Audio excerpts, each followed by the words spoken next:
Are we having a rave today? Is that what we're doing with the house music? So I have to admit, we can't. It appears that we are not going to be able to use the same music that we were before because YouTube hates us. So I had to use generic music, and hopefully, you guys can suffer through the 30-second intro that is now probably going to be the intro music going forward. I'll still probably switch it up, but now I forgot what I was going to ask you. I did actually. Oh, that's what I was going to ask you. I was going to say hello, Dr.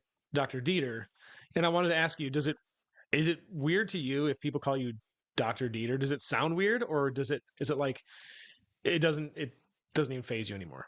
Did it ever sound weird? No, I mean it is weird though because I spent a big chunk of my life like in formal academia where like every day people called me Dr. Dieter, but Gotcha. I don't. It doesn't matter to me. Although some of my athletes will call me Dr. Brad, which is really weird because like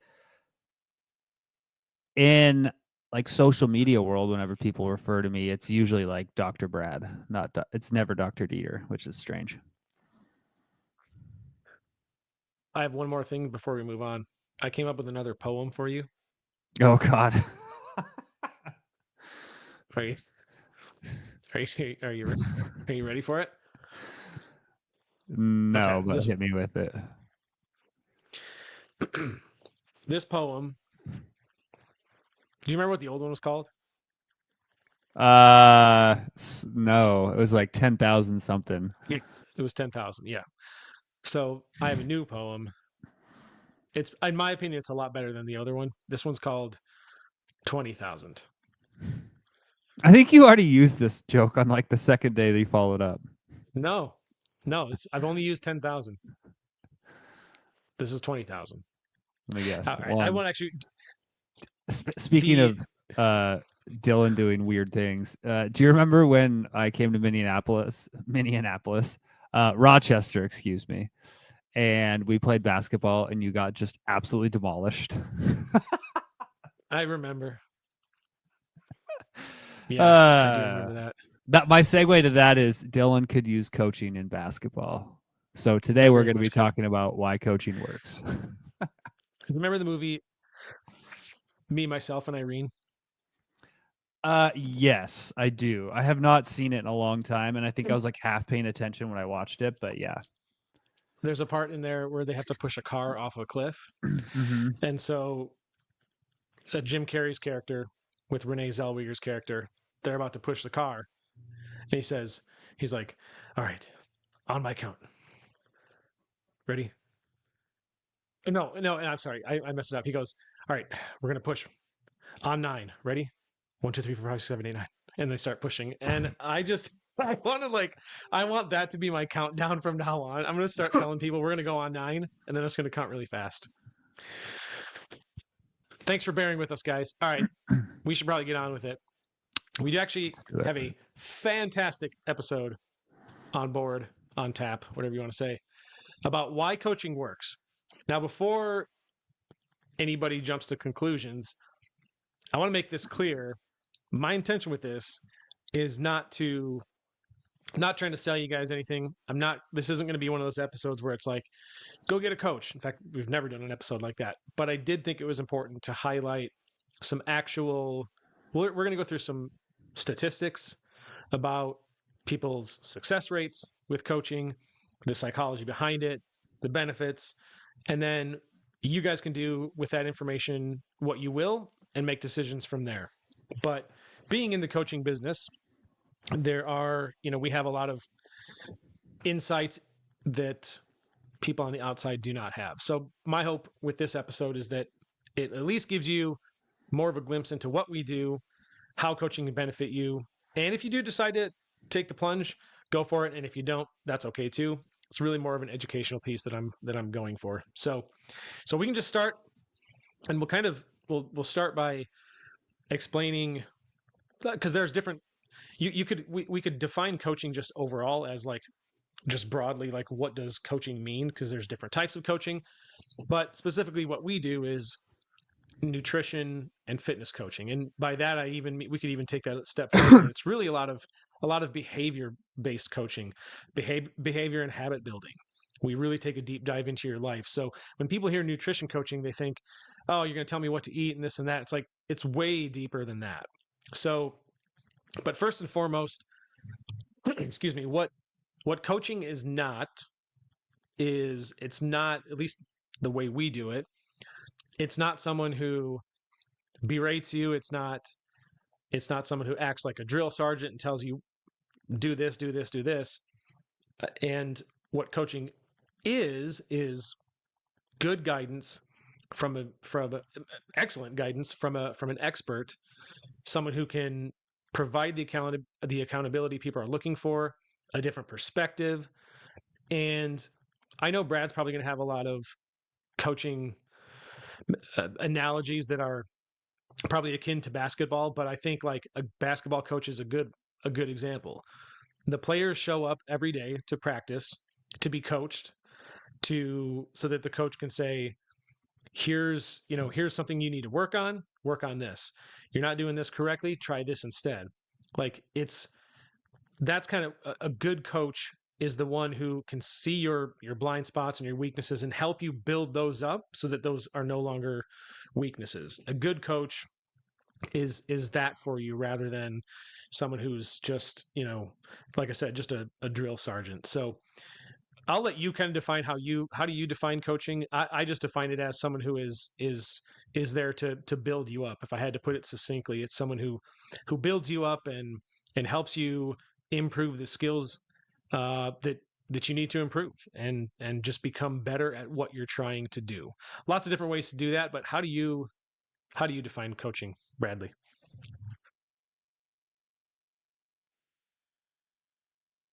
I can't hear you.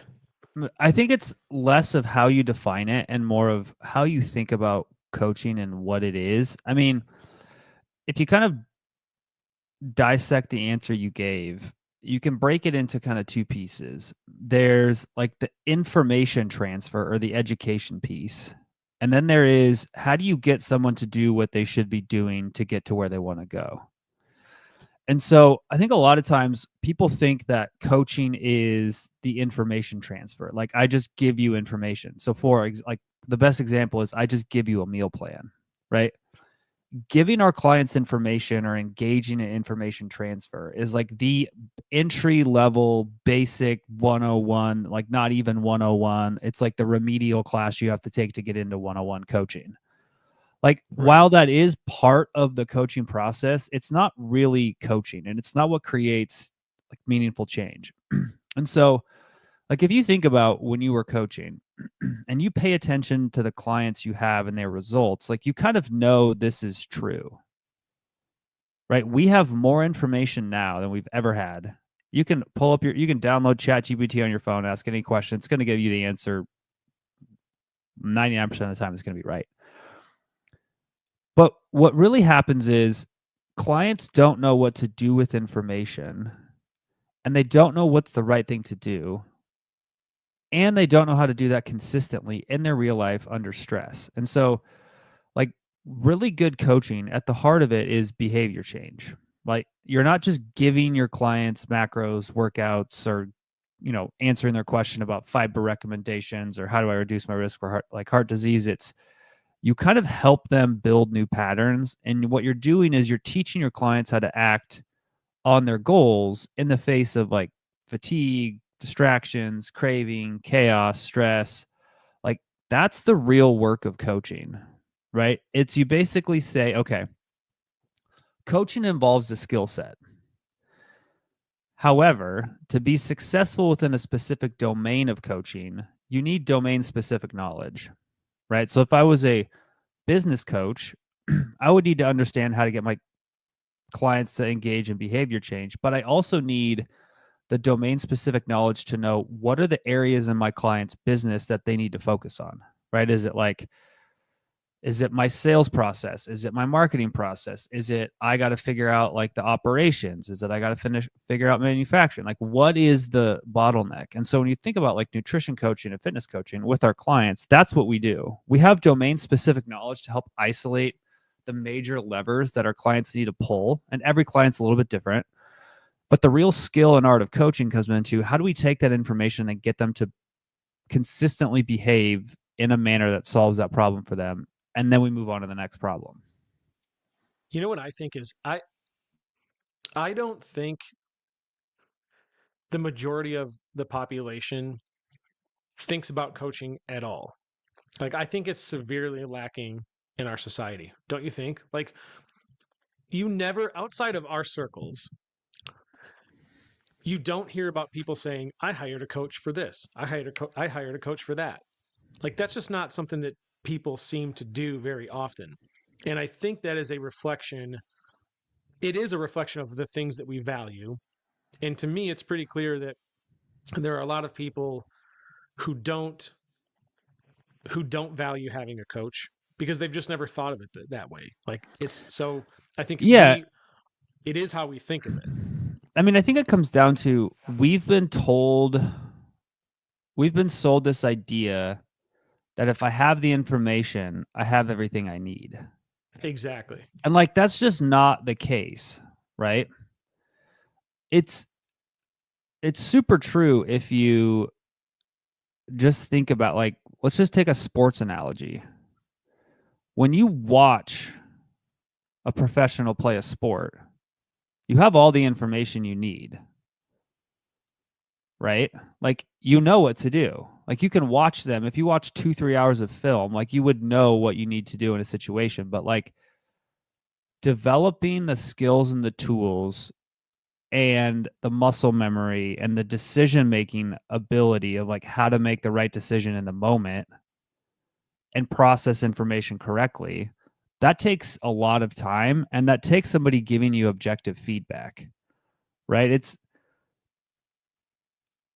one of the like most basic examples of this and how you can kind of translate it out into your real life is think about when you were learning how to squat and you just like grabbed the bar, put it on your back and sat down. Like, you felt like you did a squat. You're like, okay, cool, I can do a squat. But then if you look in the mirror, you're like, oh, this looks weird, but you don't know exactly why it looks weird because it doesn't look like the people you watch on TV. And then you have a coach come in and he like points out all these little things. And then over the course of weeks, you adjust all these little things about your squat mechanics and your patterns, and you squat better. Extrapolate that out to like everything in your life. We are really bad at having objective assessments of our own lives and behaviors. Like, food logging is a great example. Most people underreport their food intake by like up to 50%. And that's when we ask people to track their food, right? So it's like, that's a relatively simple thing. Now, if you try to like audit your daily behaviors, thought processes, self-talk, decision-making, like all those things, unless you have someone who can help you understand that and give you an objective lens and ask you the right questions, it's going to be really hard to make behavior change. Yeah, and I just think it just comes down to the way we think about it. One of the points that we'll talk about a little bit later is maybe some of that is also people have this perception that it's a sign of weakness or something, maybe, to have a coach, or they don't want to concede that they could use the help. That might be part of it too, but so who benefit, like, in terms of who can benefit from coaching, I don't know that there's anybody that couldn't in some way, shape, or form. Michael Jordan, I would say, I was using. Sorry, I didn't mean to interrupt you. Go ahead. Oh, I was just gonna say, like, Michael Jordan, arguably the greatest basketball player ever, had a coach. Tiger Woods has a golf swing coach. Like, Tiger Woods should know how to swing a club, but he's still got a coach, like a form coach. So like, even the best of the best have coaches. So that's why I kind of think, is there anybody that wouldn't benefit or couldn't? Like, I don't think there is. I think there is a set of people who would not benefit from coaching, and it's the people who are not in a place to be coached. Like, there's sometimes there's periods of your life. This applies to everybody. There's periods of your life, or there's things going on where like you are mentally in a space where you just cannot be coached, right? Some of us are in that for our entire lives. Some of us go through seasons where we're just not in a place to be coached. But like I think if you try to force coaching on somebody who's not ready for it, you just shouldn't do it. But that's also like saying that if you're in that sort of space, you need help to get out of it. So you could benefit from coaching. You know what I'm saying? If you are open to it. Of course, you have to be open-minded to it, and you have to be open to it. But once you are, yeah. But what I'm saying is like when we say everybody would benefit from coaching, yes, with the asterisk of you have to be in a space where you're open to being coached and receiving feedback, right? Like, think about 16-year-old angry at the world Dylan, whose dad was trying to give him life advice, and you're like, Dad, you're an idiot. You don't know what you're talking about, right? Like nothing your dad would have said to you in that place, like, would you have listened to and done anything with? Yeah, it would have fallen on deaf ears. So I do get your point. I agree. Yeah. No. Yeah. But that's to say, like, if you want to make progress, you have to be open to feedback. Yeah. So when was the last time you had a coach for anything, just out of curiosity? Probably like a year and a half ago. Well, that's not true. I met with my financial advisor on Monday. Okay. He's a financial coach. Mm-hmm. Because most of what we talk about is like behavior around money. Like we talk about like diversification and like how we're bucketing assets with like taxes and retirement, all that stuff. But a lot of it's like, okay, like let's talk about the behavior around money. What are we doing right now? What's important to you? Like, are you allocating the money in the way that you feel intentional? Like those are the conversations that we have. So that's definitely coaching. So out of all the coaches you've ever had in your life, right? When we broaden that term and not just talking about like a sports coach, just anybody that you would consider a coach in some way, shape, or form, who was your favorite and why were they your favorite? Like, what did they do for you that makes you say they were your favorite you've ever had? What were the qualities of that person? So I've told this story before, and I would say my favorite coach is the one who impacted my life the most. And it was my high school basketball coach. And it's because for a couple of reasons. One, he was the first person to like really just give me the hard feedback that I needed in my life. Right? Of like, you are literally the words, you are not good enough yet, was what I needed to hear at that phase of my life. The other reason is this sounds familiar. Yeah. Yeah. The other reason is when somebody demands more of you than you think you're capable of for the first time in your life and you get there, it basically opens up, as long as you're open to it, it shows you that all of the limitations that you have on yourself are all just bullshit. Right? So it's like, oh, this is what I thought my ceiling was. Somebody's like, no, you can do more than this. I expect more out of you. And you're like, I can't. And then you just like keep going and eventually you get there. You're like, oh, well, that was all like a self-limiting belief. And the first time that you experience that, you can either be like, oh, I did it and I'm done. Or you can take it and be like, oh, well, if I did that once, I can just keep doing it. So what was it that you feel like after that happened? What did he do for you personally to help you level up, to get to the point where you had risen to his expectations, you became better? Or was it just, it was that singular thing that he mentioned that then drove you to keep working at it? Well, it's just the repeated, like, I expect more. I expect more. I expect more. And also like then giving you the tools to get there. Not just like, hey, I expect more, go figure it out. But it's like, hey, I expect more. Here's how we're going to get there. Hey, I expect more. Here's how we're going to get there. And so I think it's this constant, just like carrot stick. Right. So at least for me, that's my personal thing. Now, coaching, like the way that we do coaching is much different than that. But like you said, like, what was it that really made it? And that's kind of it. Well, and what I was going to mention in what you just said was, if this is what he demanded of you, or he demanded more and then gave you the tools to get there, what we do is, and this is why in our line of work, the client and coach relationship and communication is so important, because if your coach says, here's what I demand of you, here's what I need from you, and here are the tools to do it, the other side of that is, our clients, they need something from their coach as well. And to say, okay, if I'm going to, hey, I'm struggling with this, I don't think I'm good enough here. Here's what I need from you as my coach. Can you provide this? Can we? So I think really the best coaches are the ones that have that sort of that transactional relationship where they demand a lot of you, but they give you the tools, and then they can adapt to what you need, what your goals are. What do you need from me as your coach to help you get to where you want to go? So that's obviously the other side of this. As as CEOs, talking about running a business, CEO, COO, anybody that is in sort of that level, even those people, have you ever had a business coach?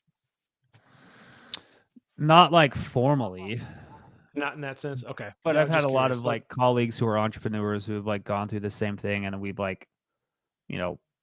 had set meetings where we've done quasi coaching. It wasn't like, hey, here's your coaching program. I pay you money. I meet with you every week. Gotcha. Okay. Yeah. And so I think there is, it's one of those things where there's this misconception of, if I go out and get a coach, it must mean that I'm not able to do this myself. It's a sign of weakness, or that, hey, I should be able to do this on my own, or I just need to do better. Or this idea that in our line of work, if you've been tracking macros for a while and you've lost a lot of weight, it's like, well, I've already done this on my own, so I probably don't need a coach. Coaching is for people who are just starting out, right? None of those things are true. And what's interesting to me is I've seen people come in we've had fitness pros become clients. We've had complete beginners become clients, and anywhere in between. So it just goes to show you that coaching can be beneficial to anybody. And there's always something you can learn something from everybody. And I think the people that recognize that and say, I just want to learn something from this person because I want to grow and I think they can help me. I think that's a powerful thought process, and would allow people to, if we had that mindset more, then I think we would be able to, I think we could improve ourselves a lot better. But one of the things that I will come to you randomly throughout the week and I'll be like, hey, you got 5 minutes? Hey, give me your opinion on this. Hey, I'm putting this together. What do you think? And I'll ask for your feedback. And that applies to not just business, but so many things. And I just think if people were open to open to that sort of feedback, it would be really beneficial. And I think, how you mentioned ChatGPT and how we have access to information more than ever. What's funny to me is I saw a meme not long ago that talked about when the internet became available, humanity thought, hey, we're not going to be stupid anymore. We're not going to be a stupid species. There's going to be everyone's going to know the truth of everything. That didn't help. Now the age of AI is here, and you can ask AI anything and get the accurate answer. People are still, that hasn't really changed either. So I guess the point I'm making is, when you try to do things on your own, what ends up actually happening is not, more often than not, we aren't trying to seek the ultimate truth. We're trying to confirm our own bias. You know what I'm saying? When we do it on our own, and then you have a coach, your bias is not confirmed, and you're presented with something else that's oh, okay, so that's where I need to grow. But if you do it on your own, you are just more subject to trying to confirm your own bias than not. Does that make sense? I mean, I think there's more layers to that. And these are lessons that I've had to learn. One is, for some reason, most people have this weird innate feeling of my result will be better, more powerful, and I'll feel like I earned it more if I do this all alone by myself. It's like, it's this weird thing that we all kind of feel, but the reality is that's not true at all, right? Accelerating your progress because you don't have to make the same mistakes that somebody else made doesn't make your result any worse or less valuable. The only thing it does do is it allows you to live more of your life on the other side of the success that you wanted than on this side of it. Right. And so what you're actually doing is you are forsaking your future self for a little bit of pride in the current moment. Right. So that's one thing. The other thing is, and I know this, but I still haven't like internalized this, is suffering is an invisible badge that we wear that no one cares about. Like, a lot of people will be like, they take pride in the fact of how difficult or how much they suffered to get to something. And the reality is you're the only one who sees it and no one cares. Like, it doesn't give you any more street cred in life if your journey was harder than anybody else's. Now, maybe you want to live the life of like, hey, I'm the best version of myself because I suffered immensely. It's like, well, okay, but again, as long as you learn the lessons, they don't have to be the hardest lessons you've ever learned. Yep. That's a great point. And I think that's something, well, we'll touch on that a little bit, but I think, yeah, no, I think that's a great point. If we dive into, if we talk about getting into the benefits of all this and the way, in addition to the value of coaching, the value of having a coach, how we can benefit from it and why it works, I think some of the points that I want to make to people are really just the first and foremost, having the accountability for a lot of people, especially the people that I talk to and see talking to my team a lot, is, hey, I need the accountability. I need to have someone check in with me. I need to have guidance. I need the feedback. I need my coaches, insights into, show me what I'm doing wrong. Those things are extremely beneficial. I want to hear what you think the benefits are of coaching. To me, it's the guidance, it's the education. Some of that's the accountability. You can gain a lot of confidence from coaching. You can adapt with your coach. You can adapt to everything that happens in your life with a coach. The whole point is to learn how to do this in life, which is a dynamic place. So like, there's just, the benefits are so innumerable. It's hard for me to potentially list them all. I guess let's just go top 3. Why should people get a coach? Let's just say in our line of work, and you have to tell them in 3 benefits. What would be the top 3 for you on here's why? For some reason, I can't hear you again. I don't know if it muted.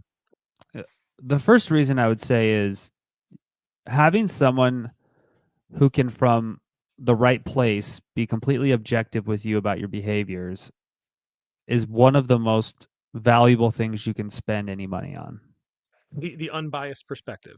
Yes. Yeah. That's the first thing. The second piece is hiring a coach who's got good soft skills, but also the domain specific knowledge to keep you from making mistakes you don't have to make. Like, let's say, just to make a business analogy, let's say you wanted to build a company that was worth $100 million, and you knew that you had to make 10,000 decisions to get there, 10,000 right decisions to get there. And for every 10 decisions you make, 9 are wrong and 1 is right. So now you have to make 100,000 100, decisions yeah. or 90,000, whatever the math works out, to actually get to your goal. Now imagine if you had a coach who's like, hey, I've done this before and I can save you from making 4, 5 out of those 9 wrong decisions. So now you've cut the time and the decision making in half.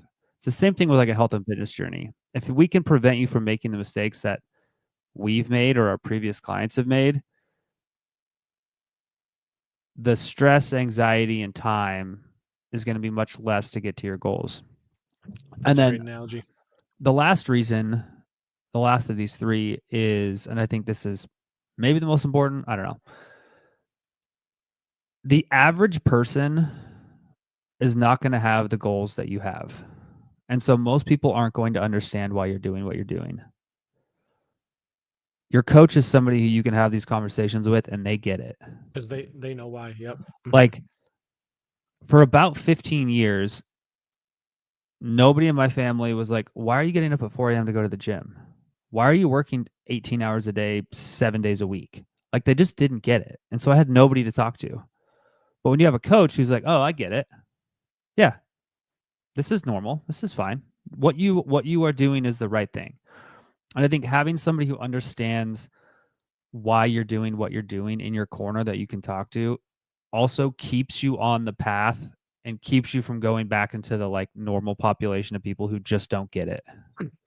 Man, that really is a great point. And I can see why you think that might be the most important, because it's funny because we do get a lot of people that'll say, I have no support system at home. My spouse isn't supportive. My brother or sister isn't supportive. My, whatever. It's like, But they I don't think get it's what I'm also trying to do. unfair to ask them to do that, because you can't ask them to change their view of the world to fit your new view of the world. You have to go find someone who understands what you're trying to do and have that relationship with them as a coaching relationship. And maybe the rest of your family will get it and get on board. But forcing them to do that, it's not fair. Well, I also think, and I don't even think you need to. It's not really about convincing them to trying to make them understand you. It's really just like, hey, here's what I'm doing, and here's why I'm doing it, and you can either like understand it or not. Like, but I'm doing it. Like, so Yeah. that's, you just leave it at that. Like, here's what you can either support me or not, but here's what I'm doing and why. And I don't expect you to understand, and you don't have to. Like, but here it is. I'm going to do what I do. Yeah. I mean, who cares?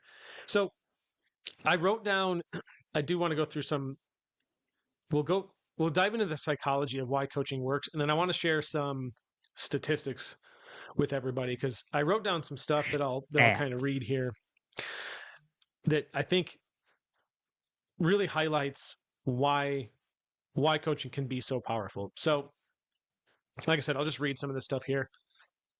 The behavior science of coaching, the power of external accountability and self-determination theory.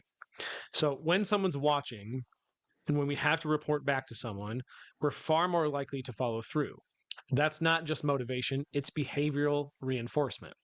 Coaching taps into 2 crucial drivers from self-determination theory: competence. Clients get better, see progress, and feel capable. Relatedness. There's connection and support, making the journey less isolating. And it's actually 3 of them. And autonomy. The best coaches don't dictate, they collaborate, which builds ownership, right? So ownership of your goals. We're doing this together. I think that's a very important part. So instead of relying on willpower, coaching creates structure, support, and a feedback loop that fuels sustainable change. Cognitive bias disruption. Coaches challenge blind spots. We talked about that. And default thinking. Most people don't fail because they lack information. They fail because they're stuck in their own mental loops. Coaches help break these loops. So, for example, confirmation bias. We believe something like carbs make me fat, so we only look for evidence that confirms it. We talked about that a little bit ago, too. A coach can step in and say, let's actually look at the data. And then all or nothing thinking. Clients often go from perfect tracking to completely quitting. Coaches reframe this as always something beats all or nothing. So consistency over perfection. By regularly talking through thoughts and patterns, coaches help reprogram the narrative that keeps clients stuck. And the last part here, dopamine and reward cycles, how coaching builds positive momentum. Behavior change is hard, in part because we don't get immediate rewards. But when you work with a coach, the feedback loop shrinks. You get positive reinforcement faster, daily or weekly check ins that trigger a little dopamine spike. This builds a cycle: action, feedback, win, motivation, repeat. So over time, that becomes identity based change. You go from trying to be healthy to I'm someone who takes care of myself. So those are the notes that I wrote down. I just thought that all of those points were very valid and kind of summarizes like just the psychology behind why what we do really does work, and kind of summarizes everything we kind of just talked about anyway, right? Anything that you want to add to that? Any points you liked out of that? Yeah, I mean, I think, if we take a lot of the psychology language and concepts and really boil it down to like a few more colloquial ideas, a few of the most important things that we do as coaches is we help clients reframe and shift their identity and the identity they give themselves. So a lot of times when a client comes in, the view they have of themselves and the identity they have of themselves is, I am someone who struggles with being consistent. I can't do this. I always fail. I always have to, like start over, whatever. So they have this identity of like, I'm inconsistent. And then what we do as coaches is we give them these like small structured goals. We give them tools. We give them accountability. We give them all these things. And we show them that, no, actually, your identity is, I am capable. I am consistent. I am aligned with the life I want to live. And so we help them with that identity shift. And I think that's like, if you take all those things you just mentioned and like bring those to a head, like that's really what we're doing. And then the next thing is we teach people they can trust themselves. I think a lot of times when people start coaching, especially with us, is they have this like almost this self-talk / narrative and this way of living in the world in which they don't feel like they can trust themselves to make the decisions they want to make to reach their goals. And so when we can show people over time, like, no, actually, you have the skills and the tools, and you have the capacity and ability to make decisions that align with what you want, we actually give people kind of that view of like, oh, I am actually who I want to be, and I have control over this. And I think that's a huge part of what coaching actually does. Like, I can assign you macros, calories, perfect training plans, but what I'm really trying to do is show you that you are the person who, when the travel plans go to shit and you're tired and you don't want to go to the gym, you actually are the person who can trust themselves to go to the gym even when they don't want to, and eat the food that they should be eating even when they don't want to. And that's like one of the most important parts of coaching. I'm pretty sure you and I have talked about this on previous episodes, because I don't remember which one it was, but it was basically the identity part when we label ourselves as a certain thing, but if we reframe it, we can like we don't allow ourselves to become that identity. So for example, it's when you say, if you say I am stressed, that's different than saying, well, I'm not stressed. I'm feeling stressful I'm feelings. experiencing stress. Right. Yeah.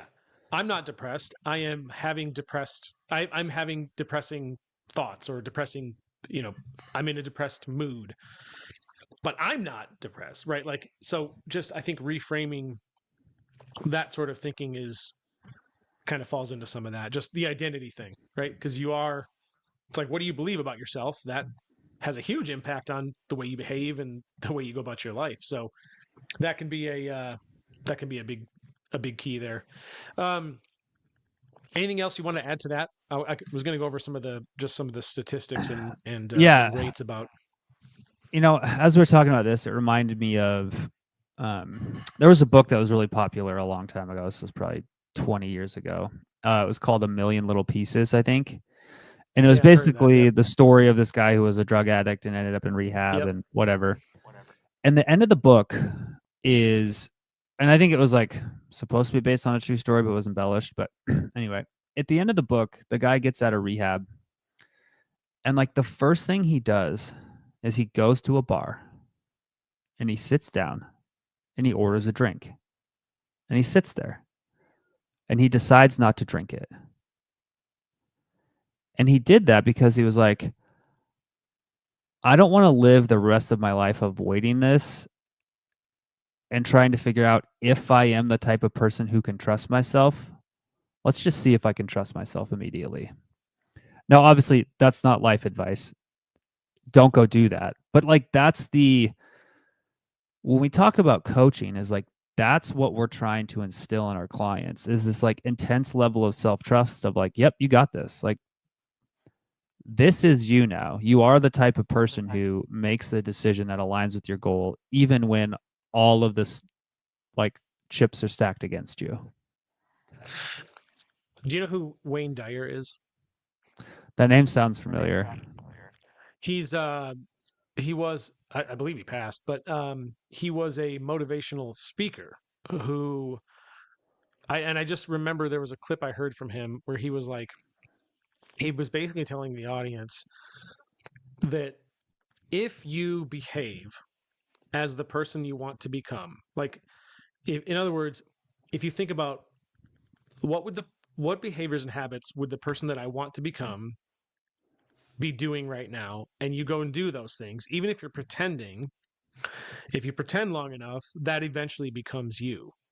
Like, so just, I thought it was really important I thought his point about, even if you're like engaging in behaviors and habits that feel contrary to who you are, even if you're doing those things because you believe that those things are things the person you want to become would do, then it's a matter of time before that just becomes who you actually are, because eventually you're just doing it autonomously. It is now a habit and behavior. What started off as pretend behaviors and you're just forcing yourself to do it eventually are now automatic behaviors, and now you are that person that you wanted to be. So his whole point was, do the things that you think you should be doing, that the person you want to become would be doing, and the attainment of your goal is inevitable. So just behave as if you were already that person. Yeah, the thing is too, like, if you do that behavior once, you're making it easier for. Well, in that moment, you are the person you want to become. Right. That's what I'm saying. Exactly. Even and so pretending. I think, yeah, I mean, one of the best quotes that I've read, and maybe this just affirms my bias about how the world works, is, you don't become confident by shouting affirmations in the mirror, but by having a stack of undeniable proof that you are who you say you are. And so I think when you have accumulated enough bona fides within yourself that you are who you say you are, then you are who you say you are. Like, you don't have to tell yourself you are something. You just know you are something. Yeah. Should we move on to some statisticos? Fine. Give me your numbers. So I just wanted to highlight some of the data and success rates for anybody who's like, well, actually, before I go into that, let me also just tell you, I made a post in our Facebook group not long ago, and I was basically like, hey, listen, I can't guarantee that if you get a coach, you're going to be successful. I can't guarantee that, because a guarantee means you are 100% going to accomplish this, and this, or 100, right? I can't guarantee with 100% certainty. But what I love and what's amazing is, if you go look at our reviews online, there's a website called Reviews.io. If you Google it, you'll find us on there. And we're over 1,100 reviews. It's not 100% satisfaction. It's 97%. So what I told people in the group was, listen, if I could say that you are 97% likely to be satisfied with a coach, don't you still like those odds? So to me, I mean, that's about as close as you're going to get to 100%, like realistically in the real world. So just a stat for you guys, 97% of people on that website have given us a favorable rating. I think those are pretty good odds. And that's out of, like I said, I think we might even be closer to 1,200 people now, reviews. So it's a lot. So for what that's worth, there's a stat for you. The American Society for Training and Development, in a study on goal achievement, here's some stats for you. People who just think about a goal, 10% of them succeed. People who commit to someone else about their goal, 65% success. Those who have a scheduled check-in with a coach / accountability partner, 95% success. That is the coaching effect in action. So, oh, look, your other child just wanted to come say hi. I'm being attacked. For anybody listening, not watching, because I know this, some of you watch or listen to this podcast, Brad's dog just viciously attacked him. Like vicious. Like Brad's got blood on his face now. No, I'm just kidding. But what? Yeah. So does that surprise you? 95%. No, not really, to be honest. Here's another one for you. Dominican University study, Dr. Gail Matthews. The study looked at 5 groups of people. Those who just thought about their goals.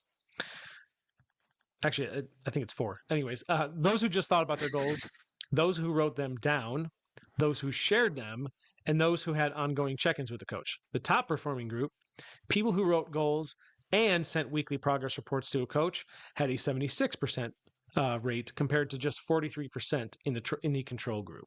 So just a couple stats for you guys on the actual success rate of people who have a coach. It does work. And I had some other stats, I don't know where, I must have closed the tab. I had some other ones that I was going to share, but you get the point. I think it's a pretty powerful thing. And like I said, with the fact that when you go online and look at our reviews, 97%, I mean, I don't know. I'm pretty proud of that. I think that's pretty awesome. And I think it really does go to show that, our average clients also stick around with us for a good chunk of time because they realize that once they've, not only do they hit their initial goals, but they're like, yeah, there's still more to learn. Like, I think that really does speak to what we do as coaches and how we educate people. And a lot of people end up coming back to coaching, which is not to say that they failed or that they reverted back to their old ways. It's like a lot of people come back because they're like, dang, I got new goals and I know the benefits of coaching and I want to get a coach again because it helped me immensely the first time around and I want help with this next round. So overall, it's an incredibly powerful thing. And the stats speak for themselves. The proof is in the pudding, guys. So one of the most interesting conversations I've ever had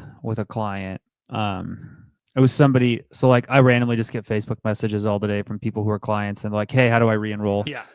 And so somebody asked me and I like was just chatting with them and I was like, hey, maybe just like tell me why you want to come back. And her response was, I know I can do this on my own, but I am the best version of myself when I'm in coaching. Why would I not want to spend as much time of my life being the best version of myself as I can be? And I was like, I mean, if you just think about, let's say you are 1% better when you're working with a coach every day. Think about what that is compounded over 30 years. Cumulatively, yeah. Yeah. I mean, like that's pretty wild. And so you got to think about, here's an analogy. Let's say you worked a minimum wage job and you were happy with that job and you were making, I'm just going to make the math easy, $20 an hour, right? So you're making $40,000 a year and you work for 30 years, right? 1.2 million in lifetime earnings. Now let's say, you're working that minimum wage job and the manager there was a mentor for you, right? And he was like, hey, I know you're happy. I know you're crushing this job. Like, why don't we, after work once a week, let's just go, let's grab dinner. I'll pick up the check, but let's just like work on some skills. Like, let's just practice like management skills, blah, blah, blah. 2 years later, he gets a management job and he's making $30 an hour. Now $30 an hour is 60 grand a year. right? 60 grand a year times 30 years is 1.8 million. And so these small things, like when you extrapolate them over your lifetime, like they end up becoming these huge value adds. So if you think if you're in your, even if you're in like your 40s and 50s and you have 30 years left, like having your habits, your lifestyle, your decisions be 5-10% better every year, like that's a way different quality of life in your 70s and 80s than it would be if you're on the current path you're on. And so you also have to think about the effect of like the compound interest you get from being a little bit better every day. For sure. That's a great way to look at it. We did get a comment from Michelle. She says, "You're never getting rid of me." Good. That's okay. We don't want to. We'll lock you in a lifetime contract. Yeah. This would be a good time for any questions you guys have. Pop them in the chat. We'd be happy to answer. If you don't have any questions, that's okay. I'm not going to be too heartbroken, but if you want your questions answered, fire away. Because we're finished early. I didn't have that's really all I had to go over, unless you wanted to add anything else. So we can kind of round out the last few minutes here with questions, or we can just chat about what's going on in the world. Bradley, anything that we did you see the epic Timberwolves collapse? This is probably where people tune out, but they played a game yesterday and they lost to the Milwaukee Bucks, and now they have to have a play in to get in the playoffs. I kind of just saw the headlines. I did not see the highlights. Yeah, it's pretty sad. Have you since while we're waiting for comments? I just feel like that team has been so mismanaged. Well, they have. I like Chris Finch, but I'm not sure he's the right guy for. But I don't know. Who knows? They've had decades of poor play. Has there been any update on, just so for anybody that didn't watch the last episode, Brad believes there's things under the pyramid that don't actually exist, like giant structures. So Bradley, have you heard anything about that to confirm your No, I've been too suspicions? busy. I've been too busy working. Yeah, because I'm pretty sure that whole thing was a hoax. And if I'm sorry if anybody bought into the whole pyramid thing, but yeah, it's just it's entertainment. It's entertainment, people. That's all it is. I don't know. I got nothing else. You got anything? There is no evidence you can give me to change my mind. That sounds like a. It was It reminds me of some debate I heard a long time ago, and the guy was like, he asked a question. He's like, "What evidence do you think you could give the other side that would actually get them to change their mind if you had it?" And the guy's response was, "Why would me giving evidence to somebody who doesn't value evidence change their mind?" And I was like, "Oh, dang." Bingo. Yeah. So, Dylan, I do not value your evidence to the contrary of my belief. That's fine. It's more fun to believe that there are giant structures under the pyramids than not. I mean, it's the same reason that I want to believe. I mean, I was an X-Files kid. Like I want to believe. You want to hear a really weird fact? No. Okay. Yes, go ahead.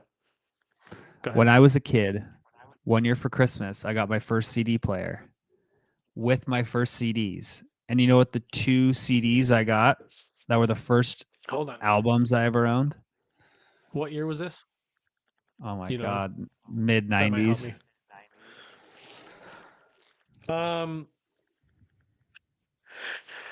Tell me one of them's Limp Bizkit. No, I don't know. The Men in Black movie soundtrack and the X-Files soundtrack. That's how weird of a kid I was. Know that. What was the X-Files soundtrack? I don't understand. Was it just instrumentals? Dude, I think so. It must have been. Wow. Like I'm pretty sure I gotta look this up.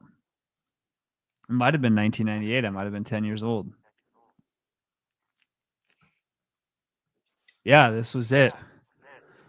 I'm gonna post this in the comments here for you. You can read it. I'm probably not gonna read that. Yeah, I love it. Amazing. Hey, I told ChatGPT to give me your best dad jokes. It said one of them was, I asked my dog what's 2 minus 2. He said nothing. Nah. That's good. These are so bad. What do you call somebody with no body and no nose? Nobody knows. Lame. What do you call a deer with no eyes? No idea. What do you call a deer with no eyes and no legs? Still no idea. Stop it. That's from Jurassic Park. You should know this. I told my wife she was drawing her eyebrows too high. She looked surprised. What do you call a do cow with no legs? ground beef? Yep. What do you call a cow with only 2 legs? Lean beef. What was it? Lean beef. I'm not sure I get that one. Are you saying lame or lane? Lean. Lean. I'm sorry. I got you. Okay. Got it.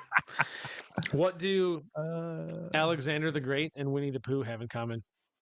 They both have "the" as their middle name.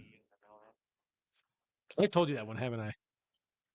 I swear I've told you that. No, it's just pretty obvious. No, it's not. I've told you that. Yeah, they both have the same middle name. All right. Well, cool. That's all I got. We got work to get to. So appreciate the viewership. Thank you for everyone who watched. We will not have an episode next week, by the way, because I will not. Dylan's on vacation. Yeah. So you guys will have to do without one, but we'll be back the following. So Toodles. Until then, peace out and enjoy this new outro music. Goodbye.